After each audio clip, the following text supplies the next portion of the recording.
कर्मणः तस्मै संज्ञान रूपाय नमोस्तु परमात्मने नमोस्तु परमात्मने नमोस्तु परमात्मने नमो अरहन्ताणं नमो सिद्धाणं नमो आयरेयाणं नमो जायाणं नमो लोये सव्यसाहुणम्।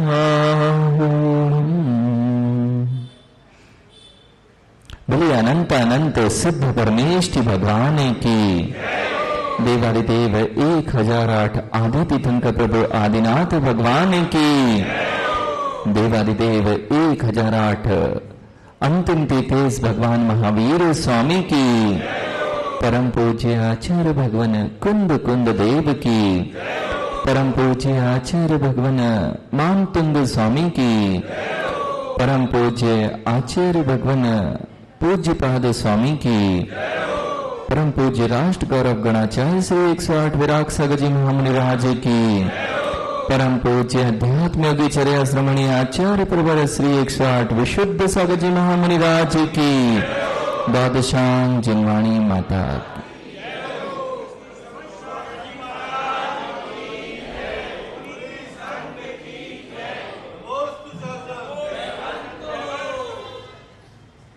यह अनादि निधन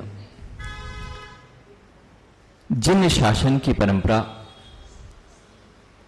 जिसमें 2 प्रकार की भक्ति आचार्य भगवंत ने प्ररूपित की।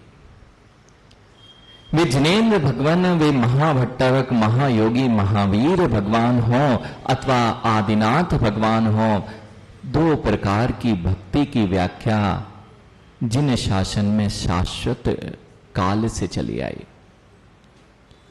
प्रथम है द्वैत भक्ति और द्वितीय है अद्वैत भक्ति। द्वैत भक्ति, भक्ति का मार्ग जो है वह सरलता का मार्ग है। जब भी भक्ति आराधना करी जाती है वह सरल मार्ग है, और जब साधना की जाती है और अद्वैत भक्ति की जाती है वह दुर्लभ और कष्ट साध्य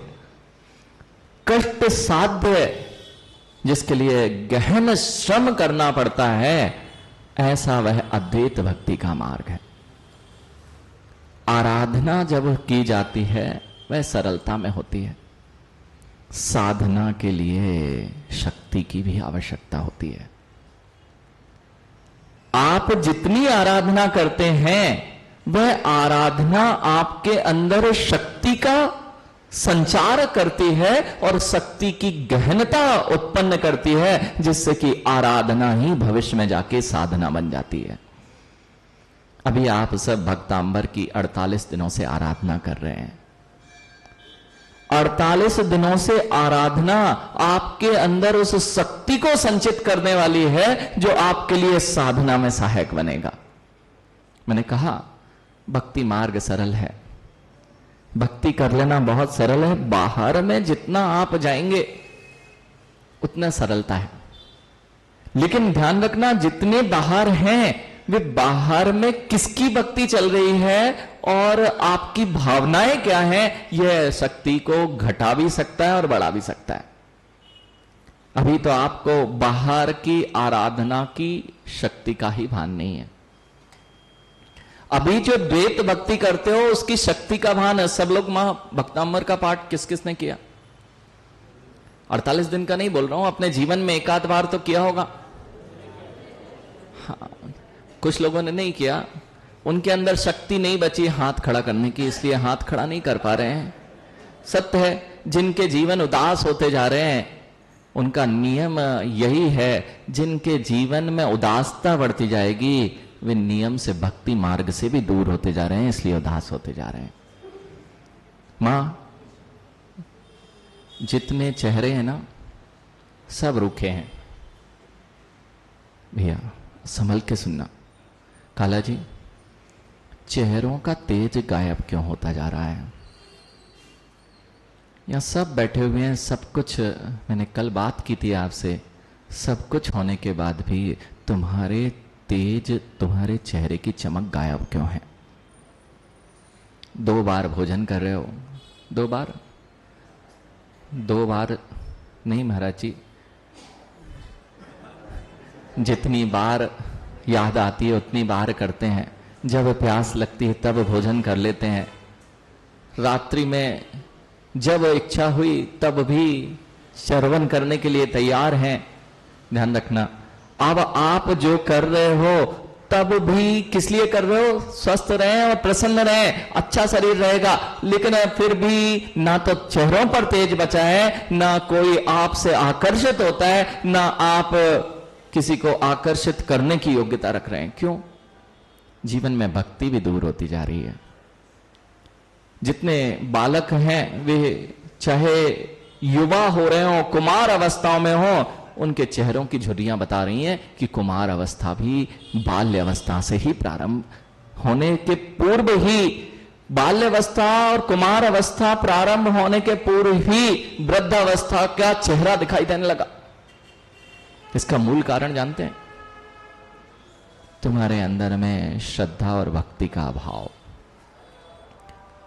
श्रद्धा और भक्ति का अभाव, अगर इस बात को आप नहीं समझ पा रहे हो तो आप एक दूसरे के चेहरे मत देखना, आज अपना ही चेहरा देख लेना।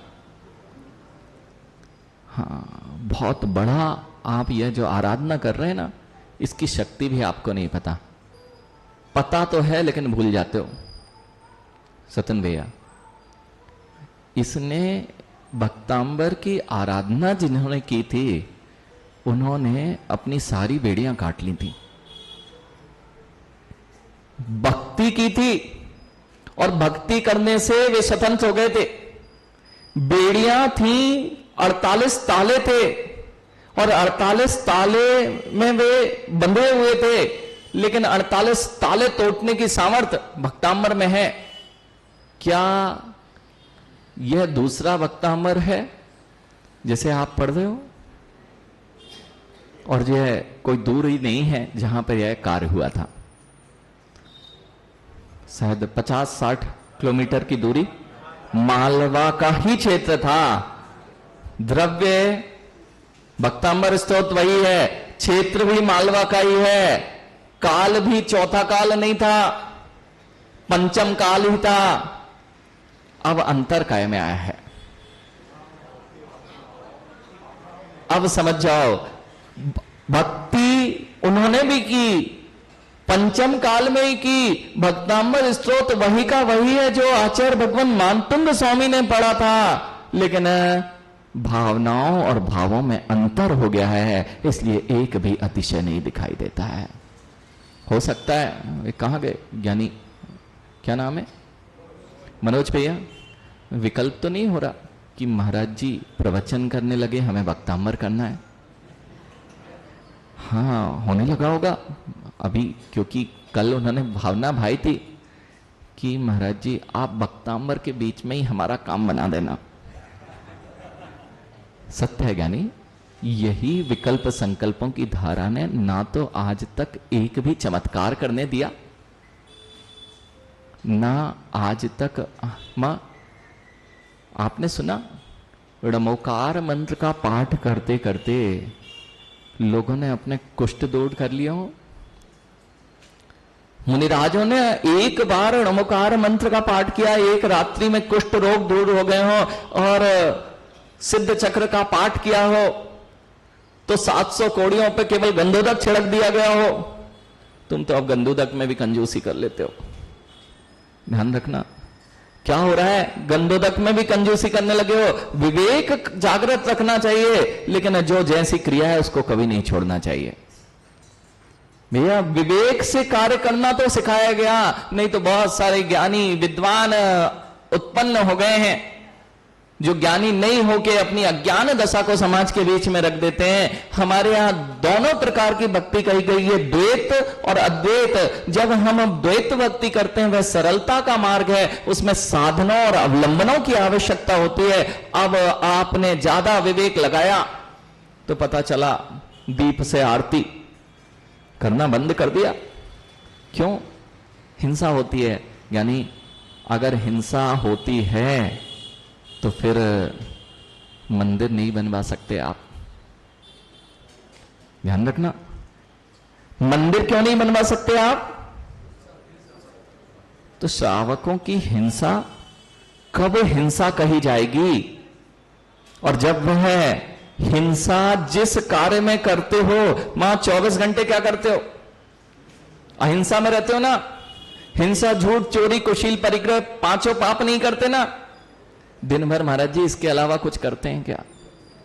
इसलिए ध्यान रखो, जब भी हम क्रियाएं करें, क्रियाओं के पीछे निहित जो भाव है उससे भी जुड़ें, लेकिन क्रियाओं का निषेध ना करें। क्रियाएं तो करना है, लेकिन विवेक पूर्व क्रिया करना है, जिससे जो क्रिया जिस फल को देने वाली है वह संभव। बहुत सारी क्रियाएं बाहरी रूप में हमने बहुत कुछ ग्रहण कर लिया। ये जो 48, देखो आपने भले ही मनोज भैया बोला हो कि महाराज जी हमारा भक्तांबर का 48 दिवसीय कार्य है और आपने दीप आराधना की होगी, बहुत अच्छी बात है।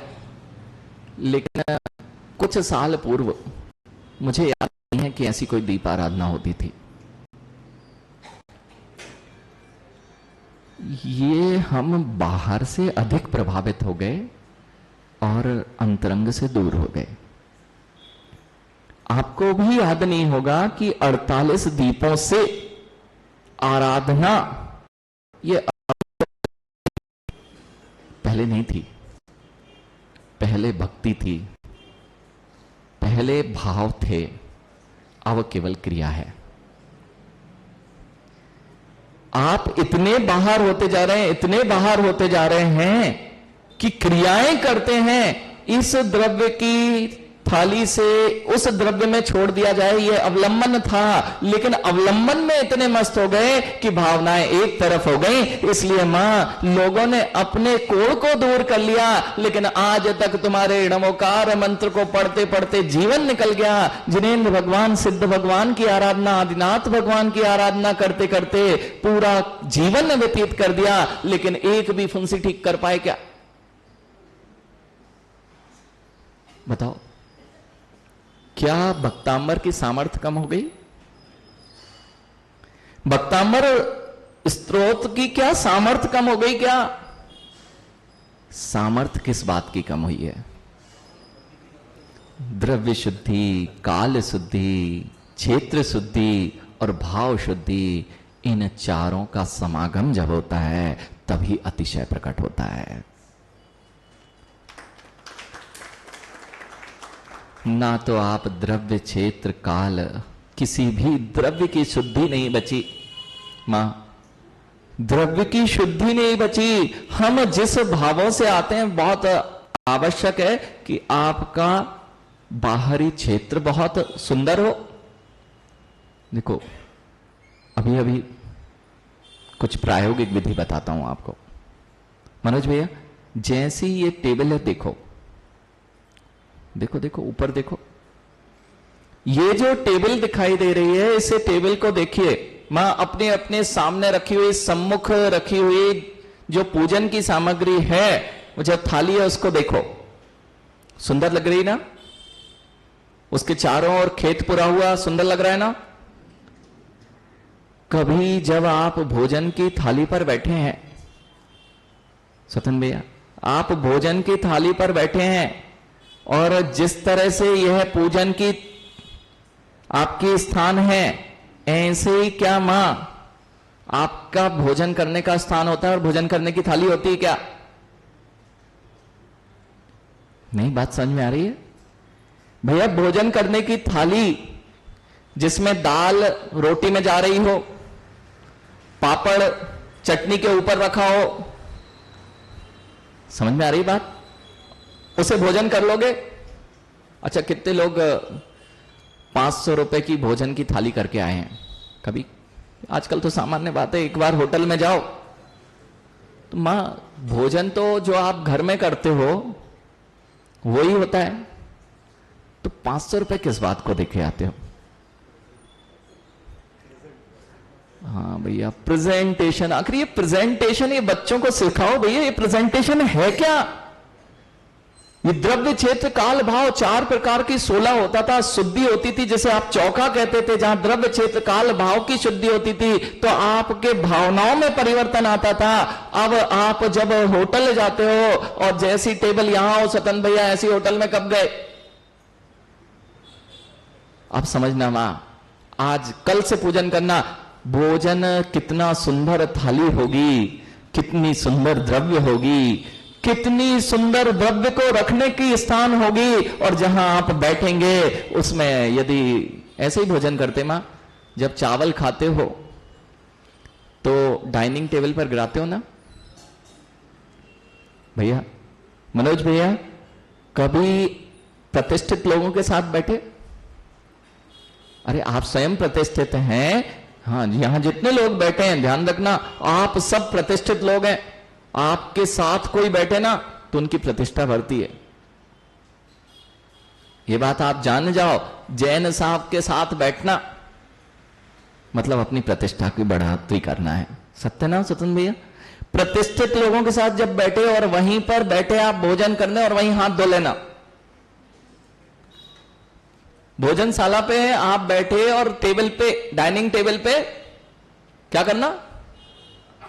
आप समझो मां, हम जब जिनेंद्र भगवान की क्रिया पद्धतियों को ही भूलते जा रहे हैं, पता चला जिनेंद्र भगवान के सामने है, वहीं तुमने हाथ धोने का पात्र रखा है, वहीं पूरे में पानी फैल रहा है, वहीं पे तुम्हारी द्रव्य रखी है, वहीं पे टूटी फूटी जो भी चीजें हैं सब वहीं पे रखी हैं। आज से एक काम करना, ये तो बीच का विषय है, मैं आपको बता रहा हूं, क्योंकि हम क्रियाओं से नहीं जुड़ पा रहे हैं तो हमारे भावनाओं में भी अंतर आ रहा है। यदि तुम भक्तांबर स्तोत्र को क्रियाओं से भी पढ़ोगे तो आपकी भावनाओं में अनंत गुना अंतर आ जाएगा। आज जिन्होंने आज तक पूजा नहीं की हो ऐसे लोग भी होंगे मां, समझना, एक बार ऐसी पूजा करके देखना जैसा मैं आपको बता रहा हूं। हो सकता है ये मंडल हो और मंडल पे श्रीफल चढ़ने वाला हो, तो मनोज भैया ये सामूहिक रूप से आराधना चल रही थी, हो सकता है किसी मां को आप नहीं बुला पाए और मंडल पर श्रीफल नहीं चढ़ा पाई, तो मां भाव खराब होंगे कि नहीं? सबको बुला रहे हैं और हमें, अच्छा काला जी एक श्रीफल कितने का आता है? 25 रुपए का आता है। अध्यक्ष जी कहां गए? अध्यक्ष जी एक श्रीफल कितने का आता है? 25 रुपए का आता है ना।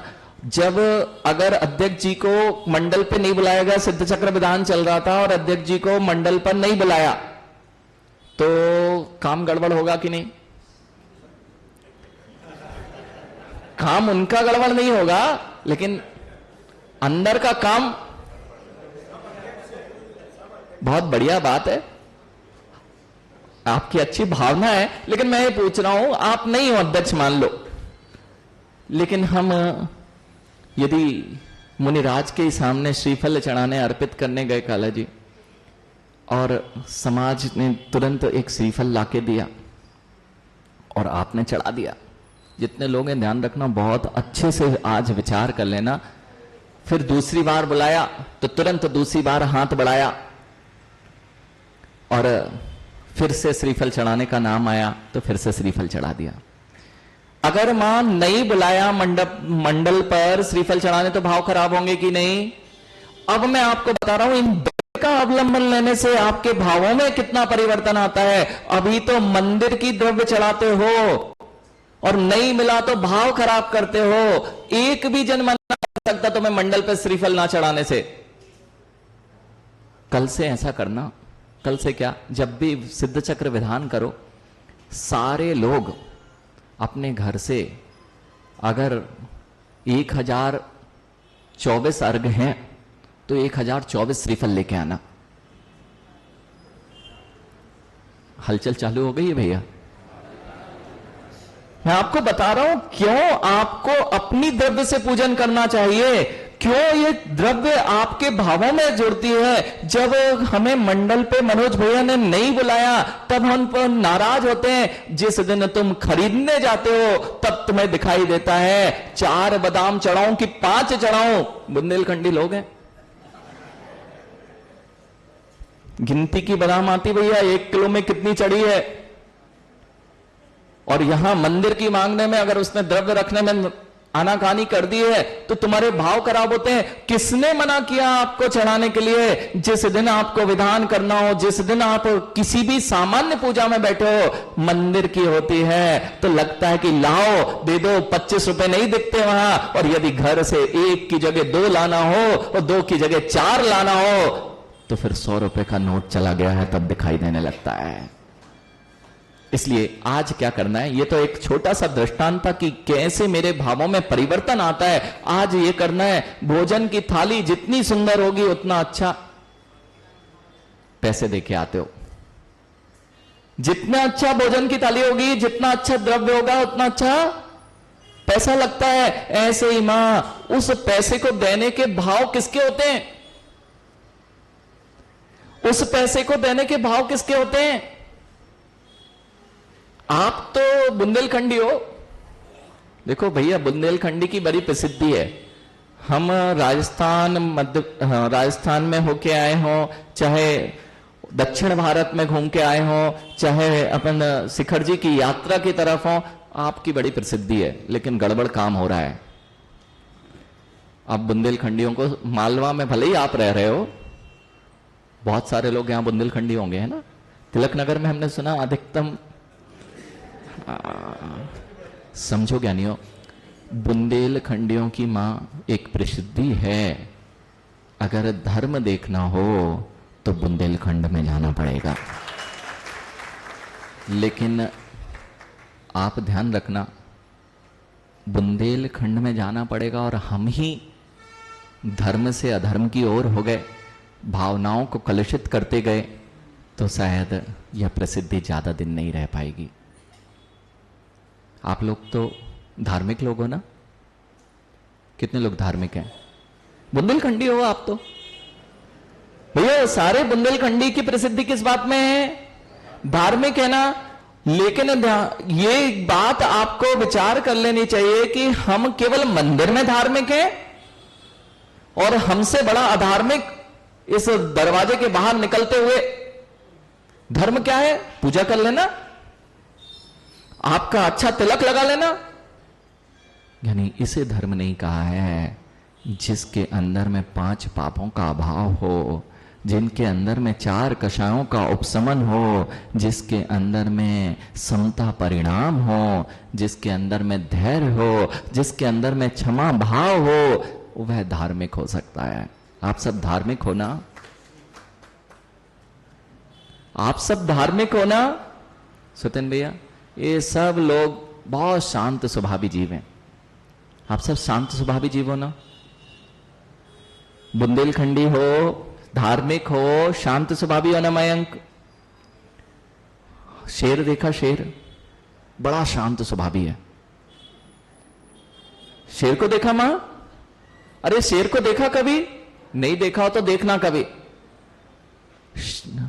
शेर यदि बैठा हो ना किसी रोड पर, बहुत शांत रहता है, भूखा नहीं होना चाहिए।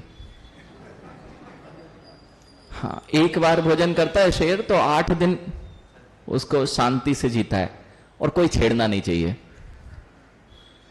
छेड़ना नहीं चाहिए, नहीं तो छोड़ता नहीं है। आप लोग शांत स्वभावी हो ना, शेर जैसे। महाराज जी, हम तो शांति रहते हैं, हम तो धार्मिक लोग हैं, हम तो शांति रहते हैं। जब तक कोई कुछ बोले ना, कोई छेड़े ना, तो हम कुछ नहीं बोलते हैं। लेकिन कोई कुछ बोलता है, घर में भी हमें कोई गुस्सा नहीं आता। वो तो आप लोग को गुस्सा नहीं आता ना घर में? आप तो शांत स्वभावी है ना, धार्मिक लोग। गुस्सा नहीं आता, कब तक नहीं आता? और जब छेड़ देता है तो फिर क्या होता है? शेर की दहाड़ कम होती है, शेर की क्रूरता कम होती है, तुम्हारे अंदर की वह क्रूरता जन्म लेती है जो तुम्हें शेर से भी कई नीचे जाने के लिए योग्य बना देती है। भैया समझो, धार्मिक लोग हो ना, धर्म क्या है। अब मैं आपसे कह रहा हूं बाहरी क्रियाएं, क्योंकि समय बहुत सीमित होता है, प्रारंभ होता है, उसके पहले मैं कुछ और विचार करके आया था कि कुछ इसका भी आपको बताऊंगा। अभी तो आप यहां पर जो क्रिया कर रहे हो उसमें कितनी भावनाओं में परिवर्तन आ जाएगा। आप जो द्रव्य की थाली लगाए हो, कल क्या करना है आपको, सारी श्रेष्ठ से श्रेष्ठ द्रव्य, मंदिर वाली टूटे चावल नहीं, सड़ी बादाम नहीं, हाँ कड़वी बादाम नहीं, श्रेष्ठ से श्रेष्ठ द्रव्य रखना।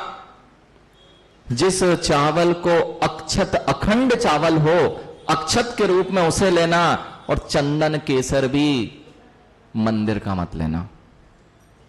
एक दिन करके देखो भैया, मनोज भैया, 48 दिन के विधान करना और 48 मिनट अंतर मुहूर्त, जिस विधि से मैं आपको बता रहा हूं, इस विधि से भाव पूर्वक भगवान की भक्ति कर लेना, सारे काम। 48 मिनट तो बहुत दूर की बात है, 48 सेकंड भी बहुत बड़ी बात है। आपके काम क्षण भर में बनने के लिए तैयार हो जाएंगे। दिक्कत यह है, मानतुंग स्वामी ने 48 ताले तोड़ने के लिए विधान नहीं किया था। हाँ, जब भी कोई कार्य करो तब तुम्हारे भाव जितने अंतर्मुखी होंगे उतनी जल्दी काम होगा। आप बाहर की क्रियाओं में ज्यादा रच पच गए, इसलिए आपके साथ अतिशय कम हो गए। बाहर की क्रियाएं अपने आप होंगी जितना तुम अंतर की ओर होगे। जितना आप अंतर्मुखी होगे उतनी जल्दी काम होगा। क्योंकि मानतुंग स्वामी से मिलिए, वे मानतुंग आचार्य भगवान ताले तोड़ने के लिए भगवान की भक्ति नहीं कर रहे थे। अगर ताले तोड़ने के लिए कर रहे थे तो मैं नियम से कह सकता हूं इस बात को कि एक ताला नहीं टूट सकता था। तुम्हारे साथ में एक भी फुंसी क्यों नहीं खत्म हो रही, आपके रोग क्यों नहीं दूर हो रहे? क्योंकि तुम्हारे अंतरंग में श्रद्धा और समर्पण नहीं होता है, आकांक्षा निहित होती है, इसलिए ध्यान नहीं होता है, इसलिए सारे काम सफल नहीं होते हैं। कुछ नहीं करना पड़ता। आप रोज तो पढ़ते हो, अपवित्र उपवित्रो वा स्वस्तुति दुस्तुति विवा ध्यायत पंच नमस्कारम सर्व पापई प्रमुच्यते। जितना भी आपके साथ वैभव गड़बड़ काम हो रहा है वह पुण्य का काम है कि पाप का? और यदि पाप गलत हो जाए तो सारे काम बनेंगे कि नहीं बनेंगे? तो ढमोकार मंत्र में तो ये कह रहे हैं अपवित्र हो या पवित्र हो, स्वस्थित हो या अवस्थित हो, ध्यायत बोलना नहीं, ध्यान रखना। नहीं तो तुम कहो कि अपवित्र स्थान पर नमोकार का उच्चारण कर सकते हैं क्या? नहीं, अपवित्र स्थान पर नमोकार का वचनों से उच्चारण नहीं, यहां लिखा ध्यायत पंच नमस्कार। ध्यान करने से अर्थात भावनाओं से जब हम पंच नमस्कार मंत्र का किसी भी स्थान पर स्मरण कर लें, वह हमारे पापों को नाश करने वाला होता है। अनंत बार नमोकार मंत्र की माला फेर दी, लेकिन शत्रु का नाश करने के लिए, विघ्न बाधाओं को दूर करने के लिए ध्यान कहां था? मैंने कहा मानतुंग स्वामी आचार्य भगवंत का ध्यान ताले पर होता तो ताला नहीं टूटता। ध्यान जहां होना था उन भावनाओं से जुड़ा हुआ था, इसलिए ताले अपने आप टूट रहे थे। अब आपकी पूजा चलती है, बताए मां, बुरा तो नहीं मानोगे भैया? मां बताएं कैसे पूजा चलती है, बुरा तो नहीं लगेगा? और लगेगा तो करोगे क्या? अध्यक्ष जी बुरा तो नहीं लग रहा? हमने आपको बोला वो श्रीफल की बात करी। हाँ ज्ञानी, अभी तक जितनी जगह श्रीफल चढ़ाने गए हो ना, अभी मंदिर के चढ़ाए हैं, ये सब निर्माल्य है। स्वतंत्र भैया 2 बार बुलाया, बड़ा आनंद आता है जाने में, लेकिन जेब से जब श्रीफल जाता है ना तब पता चलता है कि 2 बार नहीं, एक ही बार हम तो चढ़ा लिए। बहुत अच्छी बात है। मैं आपको यह बता रहा हूं कि अब तक जितना अपन ने द्रव्य मंदिर का चढ़ाया, मां दिए तो थे हमने, व्यवस्थाओं के नाम पे तुमने भले ही मंदिरों में व्यवस्थाएं बना दी हो कि द्रव्य यहां से लेना है, लेकिन वह भोजन की सामग्री जैसे आप रोज प्रतिदिन अपने हाथ से बनाते हो, उसकी भावना ही अलग होती है। और जो सामूहिक रूप पे भंडारे में बनता है वह भावनाओं को उत्पन्न नहीं कर सकता है। ऐसे यदि द्रव्य स्वयं की लाई जाए, उत्कृष्ट हो, अपने हाथ से धोई जाए और अपने स्थान पर विशेष भक्ति भाव के साथ में, वह स्थान की शुद्धि के साथ में और भावों की शुद्धि के साथ में जब द्रव्य चढ़ाई जाती है, तब वह भावना ही परिवर्तित होती है, जिससे हर कार्य सध जाता है। अध्यक्ष जी, बुरा तो नहीं लग रहा? नहीं लग रहा ना? नहीं लग रहा, और लग जाए तो करोगे क्या? कुछ भी नहीं कर सकते। सत्य है प्रकाश दादा, बुराई लग जाए तो दिगंबर मुनि का क्या करे रहे, और बुरी नहीं लग रही तो हम बोल किस लिए रहे? थोड़ी तो लग जाए। आज तक महाराज बहुत आए, हम बुंदेलखंडी हैं, बहुत आए, बहुत आके बोल के चले गए, हम नहीं सुधरे। सुधर गए आप लोग? और आजकल तो टी शर्ट पहनने का जमाना है मयंक, लिखा रहता है हम नहीं सुधरेंगे। आजकल बच्चे पहन के, वह कौन सी टी शर्ट पहनते, उसमें लिखा रहता है हम नहीं सुधरेंगे। बोलो, आप लोग भी बोलो, हम नहीं। समझो क्या नहीं? हमारी भावना है, हम इतने दिनों से मंदिर पूजा, अगर सुधरना होता तो कितने जल्दी सुधर गए होते। शायद मुझे लगता है बुंदेलखंडियों से ज्यादा किसी को गुरुओं का सानिध्य आज तक प्राप्त नहीं हुआ होगा। अब तो तुम बुंदेलखंडियों के, मैंने कहा कि गुरुओं का सानिध्य पूरा देश इस बात पर आपके आश्चर्य करता और इस बात के लिए आपके पुण्य की बधाई देता है कि बुंदेलखंड में होते ना तो आचार्य विद्यासागर, आचार्य भगवान विशुद्ध सागर और ऐसे अनेक अनेक आचार्यों का संग जहां हमेशा हमेशा विचरण करता रहता हो, ऐसा महापुण्य तुम लेके आए हो कि बुंदेलखंड क्षेत्र में जन्मे हो ना। लेकिन कम नहीं कर लेना। गुरु गुरु में भेद करके, प्रभु प्रभु में भेद करके, मंदिर मंदिर में भेद करके, बेदी बेदी में भेद करके, और अब तो और महान पे आ गए हो, गोत्रों गोत्रों में भेद करके तुम अपने पुण्य को छीन कर रहे हो। काला जी, पाटनी जी बैठे सामने, गंगवाल जी बैठे हैं। हाँ, गंगवाल जी का मंदिर है तो ये काला जी का मंदिर है। गंगवाल जी के मंदिर में, अध्यक्ष जी पूरा नाम क्या है? अजमेरा जी का मंदिर है तो काला जी के मंदिर में नहीं चढ़ेंगे। और काला जी का मंदिर है तो ज्ञानी, अजमेरा जी आपका मंदिर है ना?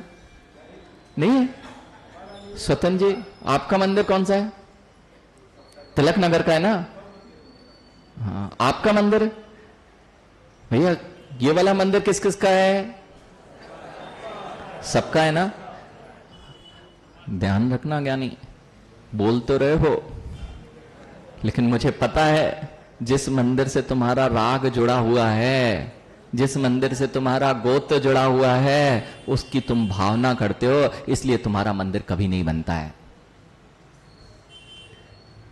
जिन्होंने प्रभु प्रभु में भेद कर दिया, बेदी बेदी में होंगे भेद करने वाले, उस बेदी पे कोई आ जाए तो मेरे बिना तुमने क्रिया प्रारंभ कर दी, वो मेरी वेदी है, मैं आके करूंगा, यानी यह सब कुछ धर्म नहीं है। तुम भूल गए धर्म की क्रियाओं को, धर्म की क्रियाओं को भी भूल गए और भावनाओं को भी भूल गए, इसलिए हमेशा हमेशा अपने पुण्य को छीन करते जा रहे हो। गुरु गुरु में भेद। भैया एक बात सीख लो, राजेंद्र भैया एक बात सीख लो, जिस सब श्रावक है ना यहां पर, भैया सब श्रावक हो ना कि श्रेष्ठी मात्र हो? मुझे नहीं लगता कोई श्रावक श्रेष्ठी। कितने लोग हैं भैया? अब जब भी किसी का स्वतंत्र भैया सम्मान करो, और चाहे वह अध्यक्ष हो चाहे मंत्री हो, सबसे पहले ये पूछ लिया करो सप्तव्यसनी तो नहीं है। किसी को अगर मंदिर की गद्दी पर बैठाल रहे हो और उसके मुख में तंबाकू दबा हुआ है, जैन साहब का अध्यक्ष है, जैन समाज का अध्यक्ष है, रात्रि में भोजन करता मिल गया तो समझ लो जैन समाज का अध्यक्ष और रात्रि में किसी के यहां भोजन कर रहा है या स्वयं ही भोजन दे रहा है, उसने सारे जैन समाज की नाक। अब जितने मंत्री और संतरी बैठे हैं वे विचार कर लेना, हाँ ये विचार कर लेना कि कहीं हम जिस धर्म के अध्यक्ष और मंत्री बने बैठे हैं उसी के लिए हम अप्रभावना का कारण तो नहीं बन रहे हैं। इसलिए जो भी है, जब भी कोई मंत्री हो या तो ध्यान रखा जाए कि सप्त व्यसनी जीव यदि आपका निर्देशन और आपका मुखिया है तो समाज कहां जा रही है। इसलिए भेद करना नहीं है। जो श्रावक श्रेष्ठी, जब भी आप सम्मान करने किसी को भी बुलाओ, आप बड़े अच्छे से बोलते हो ये हमारे घर के, हमारे समाज के श्रावक श्रेष्ठी हैं, यानी श्रेष्ठी बुलाया करो, श्रावक मत जोड़ा करो। श्रावक वह होता है जो अष्टमूल गुणों का पालक होता है, सप्त व्यसनों से दूर होता है, वही श्रावक श्रेष्ठी होता है। शेष श्रेष्ठी तो हो सकते हैं, लेकिन श्रावक ऐसा शब्द है जिसके साथ में जुड़ जाए उसकी महिमा अपने आप बढ़ जाती है। जीवन में हम श्रेष्ठी तो बन रहे हैं, श्रावक बने से दूर हो रहे हैं। कितने लोग श्रावक श्रेष्ठी हैं? श्रावक मां वह है, मैं आपको यह बात बता रहा था, जिसको कौन से मुनिराज आए हैं, किस संघ के हैं, दक्षिण भारत के हैं कि उत्तर भारत के हैं, ये पूछे वह श्रावक नहीं हो सकता। बुंदेलखंडियों को ज्यादा अच्छे से सुनना है। पूरे भारत में तुम्हारी पहचान गुरु भक्ति में है। जिसका पिछी कमंडल देख के, जिसकी पिछी को देख के, मयूर पंख की पिछी को देख के जिसके मन का मयूर ना नाच उठे, और जिसके कमंडल को देख के जिसके चेहरे का आभा मंडल परिवर्तित ना हो रहा हो, वह कैसा श्रावक? श्रावक तो वह है जैसे ही मयूर पंख की पिछी देखी और उसका मन मयूर नाच उठे, और जैसे ही कमंडल दिख जाए उसके चेहरे का आभा मंडल परिवर्तित हो जाए, उसी का नाम तो श्रावक हुआ करता है। शेष तो सब धर्म को दिखाने के लिए करते हैं, बाकी जीते अधर्म में ही हैं। समझना पड़ेगा, ये है धर्म।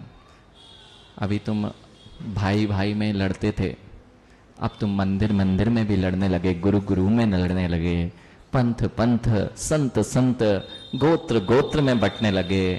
यानी धर्म तो कहता है अभेद की ओर जाना, तुम भेद की ओर जा रहे हो। भेद डालो, शासन करो, यह तो नीति है। लोगों ने तुम्हें भेद करना सिखा दिया और अपना शासन जमा लिया। अरे ज्ञानी, जब अभेद में जाना हो तो इन सब से ऊपर आके जिनेंद्र भगवान की विश अभेद अद्वैत भक्ति की ओर तभी बढ़ पाओगे जब तुम्हारे जीवन में यह द्वैत भावनाएं समाप्त होंगी, राग द्वेष कलुषित भावनाएं समाप्त होंगी। अध्यक्ष जी, बुरा तो नहीं लग रहा ना? फिर हम क्यों बोल रहे हैं? हम तो सोच रहे हैं कुछ तो बुरा लग जाए। काला जी, थोड़ा तो बुरा लग जाए, जीवन में बुरा तो नहीं लग रहा है इसलिए तो काम गड़बड़ हो रहा है। यदि बुरा लग जाए तो थोड़ा जीवन सुधर जाए। और मनोज भैया, बुरा नहीं लग रहा है इसलिए जीवन जैसा चल रहा है वैसे ही चला जा रहा है। तपन बहुत है बाहर भैया, तपन बहुत है बाहर। कल से बादल भी हट गए हैं मां, बहुत राग द्वेष की तपन है।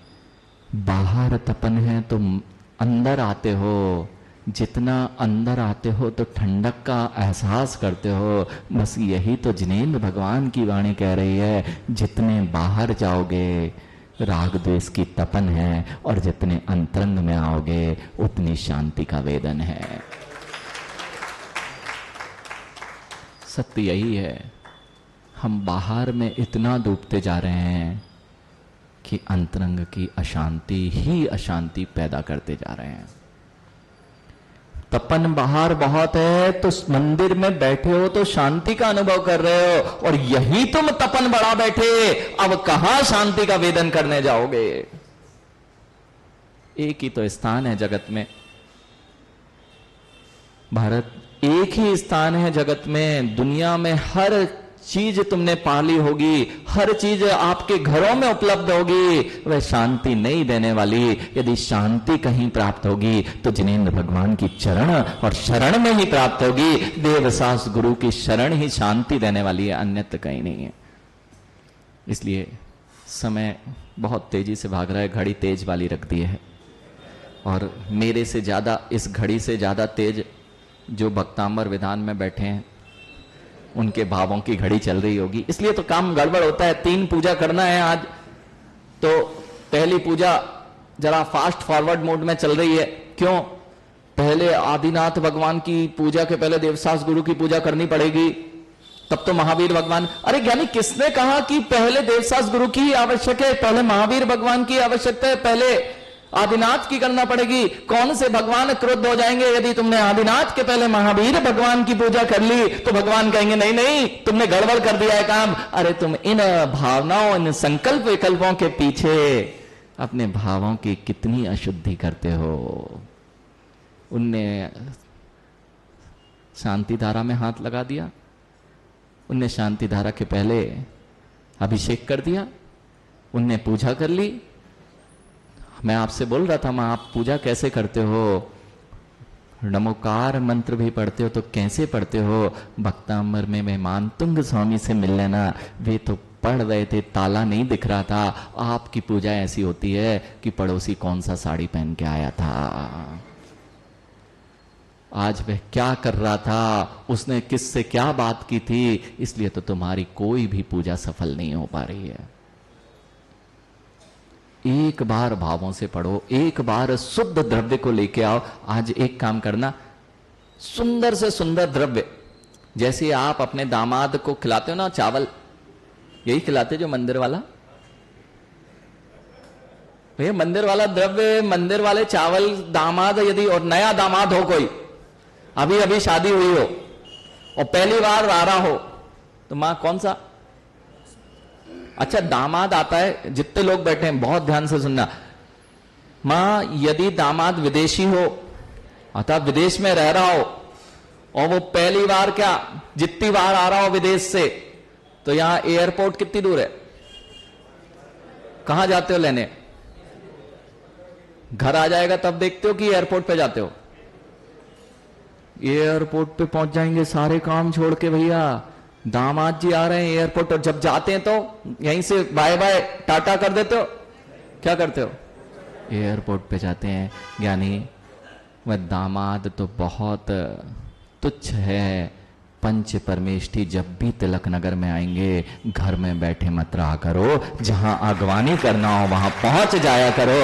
दामाद वह तुम्हारे सामान्य कन्या का एक पति है, लेकिन जो मुक्ति कन्या को रमने जा रहे हैं, ऐसे यह निर्गंत योगी जब जब तुम्हारे नगर में आए, सारे काम छोड़ के उनकी अगवानी के लिए खड़े हो जाया करो। जब एक सामान्य दामाद आता है, उसके लिए तुम सारे काम छोड़कर एयरपोर्ट लेने जाते हैं महाराज जी, अच्छा भोजन बनाते हैं, सारे काम भूल जाते हैं। यानी अभी तुम्हें जिनेंद्र भगवान और पंच परमेष्ठी की कीमत अपने दामाद बराबर भी नहीं आई है,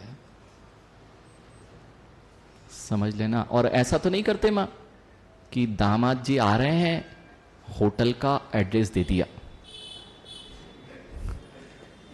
वहां पे भोजन करके आ जाना। धर्मशाला में महाराज को रुका दिया, भैया ऐसी स्थिति बनती जा रही है, इसलिए मुझे सावधान करना बहुत आवश्यक है कि धर्मशाला में व्यवस्था अध्यक्ष जी ने बना दी है, और मुनिराज आए, वहां हमने नौकर लगा दिए हैं, और वहां भोजन करके चले जाए। मां जिस दिन दामाद को तुम ऐसा करने लग जाओ, तब तुम सोचना, अगर हम ऐसे भावों पे आ गए हैं तो हम धार्मिक नहीं हो रहे हैं, हम अधार्मिक होते जा रहे हैं। ये बुंदेलखंड है, ध्यान रखो। मुझे बुंदेलखंड है तो बुंदेलखंड जैसा आज नाम चमक रहा है, अगर ऐसा ही चमकाए रखना है तो अपने आप को परिवर्तित करना होगा। बहुत प्रसिद्धि है भैया।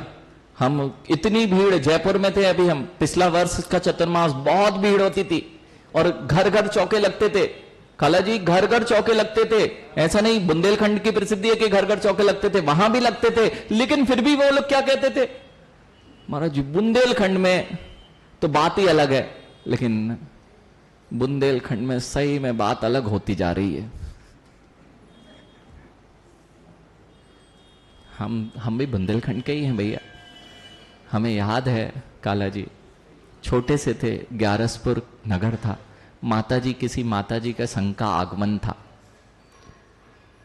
बड़ा संघ था, छोटी सी समाज थी, 3-4 घर थे और चौकी की व्यवस्था में सब लोग लगे थे। कुछ माताजी कुछ पीछे होती, कुछ माताजी कुछ पीछे होती, तो बड़ा संघ था। एक बार जाते, एक माताजी को मंदिर तक छोड़ के आते, फिर दौड़ लगाते, क्यों, पीछे से दूसरी माताजी आ रही हैं, उनको लेने जाना है, फिर दौड़ के आते, फिर छोड़ते, फिर दौड़ लगाते कि पीछे और माताजी हैं। ऐसे हमें छोटे से का वह याद है, ऐसी भक्ति ये बुंदेलखंड में दिखाई देती थी, इसलिए तो सब लोग आज भी बुंदेलखंड का नाम लेते हैं। भले ही मालवा हो, हाँ मालवा भी, ये सब घुल मिल गए हैं अब तो, मालवा वाले और बुंदेलखंड वाले सब घुल मिल गए। लेकिन यह बात ध्यान रखो, इतनी सी बात, समय आपका हो गया है। बात चल रही थी, भक्ति से प्रारंभ हुई थी, और भक्ति करना है जिनके मस्तिष्क गर्म हो रहे हो। आज बहुत सरल मार्ग भक्ति का मार्ग है। जिन्होंने चेहरे, मैंने कहा था चेहरे फीके हो गए, एक बार थोड़ा अच्छे से बैठ जाओ सब लोग, थोड़ा सा प्रायोगिक कर लें। हाँ, किसी को विकल्प हो रहे हो कि जाना है चले जाना, जीवन भर घर में ही जाना है, थोड़ा सा मुस्कुराना सीख लो। मयंक, आदित्य बेटा, अपने जीवन में ये तनाव जो हो रहा है ना, भारपन, यानी समझना, भार को कम करने की जरा सी विद्या, अपने चेहरे पर थोड़ी मुस्कुराहट लाना, अंदर वाली, ऊपरी बनावटी नहीं, करो करो। जब तक तुम्हारे चेहरे अंदर से भावनाएं अच्छी नहीं होंगी ना, तुम्हारे चेहरे पे, अभी देख लो तनाव है, तुम हंस नहीं पा रहे हो, हाँ चेहरे लटके दिखाई देना, मतलब कषायों की तीव्रता होते जाना। गुरुओं को देखकर भी प्रसन्नता, अरे गुरु दिख जाए तो मन, आचार्य भगवान का दृष्टांत आचार्य भगवान बताते हैं कि वे छोटे से थे, रूर ग्राम में था, और छोटे से में वे खेत में थे और वहां से कोई नागा साधु निकल रहे होंगे, उन्होंने देखा कि नग्न मुद्रा दिखाई दी, वे दौड़ के खेत से आए और जैसे ही देखा पैर में खड़ा हुए हैं, पिछी कमंडल नहीं है, वे हतोत्साहित हो गए। देखना, चेहरे की मुस्कुराहट गायब होती जा रही है भैया। गुरु को देख लें, अगर घर के बाहर से भी निकल जाए, दुकान के बाहर से निकल जाए, अथवा मैंने देखा मनोज भैया, अजैनों की श्रद्धा तुम्हारे गुरुओं पर ज्यादा होती जा रही है और अजैनियों की श्रद्धा अपने ही गुरुओं पर कम होती जा रही है। काला जी, लोगों को हमने देखा, सड़क है, कंकरीली है, पथरीली है, रोड में धूल ही धूल है, वे गाड़ी रोकते हैं, साष्टांग नमस्कार करते हैं, और यदि कोई जैन साहब की गाड़ी जा रही है तो देखो देखो वो महाराज जा रहे हैं, वहीं से सैल्यूट मारते हैं और निकल जाते हैं। दुकान पे से ग्राहक खड़ा है तो मुनिराज आ रहे हैं तो पीछे पलट जाते हैं। ज्ञानी पुण्य लेके आए थे, अभी तो महाराज बता रहे थे, जिन कुल मिला जैसे हीरों का खजाना, अभी बताया था ना, बस तुम्हें वह हीरों की पहचान कम होती जा रही है, इसलिए श्रद्धा और भक्ति कम होती जा रही है। बदलना पड़ेगा ज्ञानी, बदलना पड़ेगा, किसी और को नहीं, हम दूसरे को बदलते आए, इसलिए आज तक संसार में रहे, इस बार दूसरे को नहीं, स्वयं को बदल लो, संसार से पार होने का मार्ग मिल जाएगा। कुछ नहीं करना, मुस्कुरा के दिखाओ। हाँ, जिन जिनको तनाव है ना, आज से एक विद्या सीख के जाओ। आदित्य, जीवन में दूसरों को सुखी करने वाले ही हमेशा दुखी रहेंगे। जितने दुखी हो रहे हैं ना, ये दूसरों को सुखी करने के पीछे हो रहे हैं। परिवार वाले सुखी रहे हैं, उनको सुख करना है, उनको प्रसन्न रखना है। बस ज्ञानी अपने आप इतने महक जाओ कि आसपास जो आए वो तुम्हारे सुगंधित से सुगंधित हो जाए। आचार्य विद्यासागर जी महाराज जी किसी को प्रसन्न करने जाते थे। आचार्य विशुद्ध सागर जी महाराज जी किसी को प्रसन्न करने के लिए किसी के घर में पाठ प्रचलन कराने जाते थे, कलश रखवाने जाते थे। वे तो अपने में इतने प्रसन्न रहते थे, उनकी छवि देख के ही लोगों के हृदय प्रसन्न हो जाते थे। बस इतनी सी विद्या सीख लो मां, आज से सबको प्रसन्न करना छोड़ दो और जीवन में प्रसन्न रहना सीख लो। और प्रसन्न रहना जो सीख लेगा उसके पास अपने आप सारा वातावरण प्रसन्न हो जाएगा। चेहरों की मुस्कुराहट गायब हो रही है, अपने जीवन में कषायों की बढ़ोतरी हो रही है, इसलिए चेहरे में तनाव है। मैंने कहा बड़ा, कई लोगों को तो बड़ा वो लग रहा होगा कि महाराज जी कोई बलशाली, बल से भी ज्यादा बल की आवश्यकता होती है, वीर की आवश्यकता होती है कि अपने चेहरे पर वह मंद मुस्कान बनाए रखना। वो कब होगा? जब भावनाएं प्रबल होंगी, भावनाएं शुभ होंगी, भावनाएं जिनेंद्र चरणों में होंगी, कषायों से रहित होंगी। किसी के प्रति भी कषाय करो भैया, मुस्कुराते हुए डांटना। खाला जी, किसी को मुस्कुराते हुए डांटना, यही तो मंत्र है, यही तो तंत्र है, यही तो सब कुछ का सिद्धि करने का। आप भावनाओं को शुद्ध करने का प्रयास करें। भले ही पूजा कर रहे हो मनोज भैया, जितनी पूजा करो, एक बार अगर अर्घ मन से चढ़ा लिया उसका फल तुम्हें प्राप्त हो जाएगा। और एक अर्घ में ही 48 पूरे चढ़ाने हैं, पूरा करना है, पूरा करना अवश्य, अखंड ही विधि करना, लेकिन भावनाओं से भी थोड़ा जुड़ जाना। ठीक है?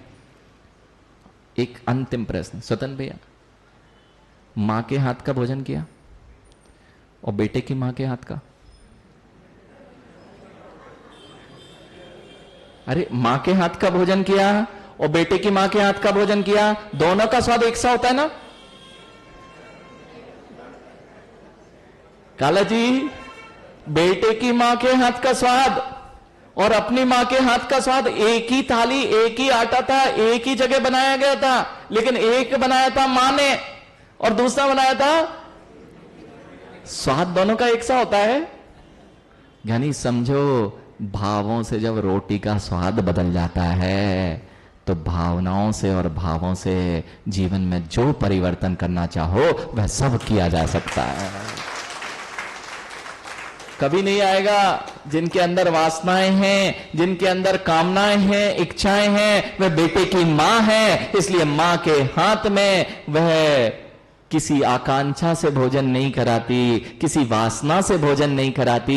इसलिए मां के हाथ के भोजन में सूखी रोटी भी स्वादिष्ट लगती है और बेटे के मां के हाथ की रोटी कितने ही 56 भोग हों, वह आनंद नहीं देती है जो मां के हाथ की। इसलिए भैया, बाहरी लोगों को, बाहरी बेटे की मां बहुत सारी हो सकती हैं, घूमने वाले लोग जो हैं वे अलग अलग दूसरे के बेटे की मां के हाथ का भोजन कर ले, वह आनंद नहीं देगा। मात्र और मात्र यदि कहीं आनंद है, लोग बाग काला जी बाहरी पुस्तकों को पढ़ के प्रवचन देते हैं, वह आनंद नहीं देंगे। ध्यान रखना, आचार्य भगवान हमेशा कहते हैं, क्योंकि बाहर में होटलों में खाने वाला स्वाद और मां की सूखी रोटी का स्वाद, दोनों में बहुत अंतर होता है। समझो ज्ञानी, बाहरी पुस्तकें ये सब होटल और बाहर के व्यंजन हैं। 56 भोग गए थे, 56 तुम्हारे, वहां का कोई स्वाद नहीं आएगा, और लेकिन मां के हाथ की सूखी रोटी भी स्वाद देगी। इसलिए भैया, बाहर को मत पढ़ो, बाहर को मत पढ़ो विकास।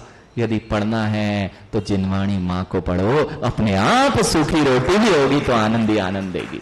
आनंद आ रहा है? सबके चेहरे जैसे आए थे ना। हाँ, कई लोग तो देखो, अब बता ही देता हूं, अब समय हो तो गया है, लेकिन सुन लो। कई लोग आए थे महाराज कैसे देखने वाले। हाँ, चेहरे बता देते। देखो, मुनियों से तो थोड़ा बच के रहना चाहिए। दादा बाबूजी, मुनियों से बड़ा बच के रहना चाहिए। सबके चेहरे बता देते हैं, देखते हैं कैसा बोलते हैं, आज देखते हैं कल देखेंगे। किसी ने जबरदस्ती भी लाए गए थे कोई लोग कि हाँ सुन के आओ महाराज को और कई लोग देख रहे थे कि पता नहीं कैसे महाराज है, सबके चेहरे बता देते हैं और कैसे बैठक है, देखो इसलिए मैंने कहा संभल के बैठा करो मुनियों के सामने, सब पता चल जाता है। लेकिन कैसे ही हो ये मत देखो कैसे हैं, क्या कह रहे हैं। यदि जिनवाणी कह रहे हैं तो अपना काम बन जाएगा, मुनि की चर्या वे जाने, लेकिन वह अगर जिनवाणी कह रहे हैं तो मेरा काम तो उससे बनेगा जो वो कह रहे हैं। साथ बात समझ में आ गई। मैंने कहा इसलिए सबके चेहरे जैसे थे वैसे बचे नहीं, सबके चेहरे जैसे लटके लटके दिख रहे थे, पता नहीं कैसे महाराज होंगे अब सबके चेहरे प्रसन्न दिखाई दे रहे हैं, और यही प्रसन्नता जो यहां प्रसन्न नहीं रह पाए, कई लोग अभी भी नहीं मुस्कुरा पा रहे, चिंता नहीं करो कोई बात नहीं, अब जगत में कोई ऐसा स्थान नहीं है जहां वे मुस्कुरा पाए। जो जिनेंद्र भगवान और देव शास्त्र गुरु के चरणों में आनंदित नहीं हो पाया, उसको जगत में कौन सा स्थान मिलेगा जहां वह अपने आनंद को प्राप्त कर पाएगा। भैया मुस्कुरा लो मुस्कुरा लो, वो जितने चेयरमैन बैठे हैं, चेयर पे जो जो बैठे, भैया मुस्कुरा लो, पता है घर जाके क्या होना है, यही मुस्कुरा लो, खुल के मुस्कुरा लो। लेकिन वही मुस्कुरा पाएगा जो कसायों से रहित हो पाएगा, और जो कसायों से रहित नहीं होगा वह मुस्कुराएगा तो, लेकिन लोग कहेंगे बनावटी है आदमी। इसलिए मुस्कुराना वही जान सकता है जिसके अंदर में हृदय में निर्मलता होगी, विशुद्धता होगी और कषायों से रहितता होगी। जितना वह कषायों से रहित होगा, लोग तुम्हें देख के अपने आप आनंदित हो जाएंगे। ठीक है, समय आपका हो गया। विषय तो बहुत था, और जिनवाणी ऐसी ही है जितना बोले हैं। अच्छा, किस किस को भूख लगाई? मुझे पता है भूख तभी लगती है, पेपर एग्जाम में भी लघु शंका और 2 नंबर बार बार पानी की प्यास उसी को लगती है। जब ऐसे यहां जितने बैठे ना, किसी को भूख प्यास इसलिए नहीं लग रही क्योंकि जिनवाणी दिखाई दे रही है और जिनवाणी सुनाई दे रही है, इसलिए किसी को घड़ी नहीं दिख रही कि भैया 1 घंटा हो गया। पता है आपको, आपका भक्तामर विधान हो जाता पूरा। वो सोच रहे होंगे महाराज जी जाना है अभी दुकान खोलने, कोई बात नहीं, विकल्प नहीं करना। आनंद आया कि नहीं मनोज भैया? अगर आनंद आया तो बस, यानी यही बात है, जिनवाणी का आनंद ही ऐसा है, जो जिनवाणी के आनंद में आनंद है वो जगत में किसी के पास आनंद नहीं है। बोलो जिनवाणी माता की।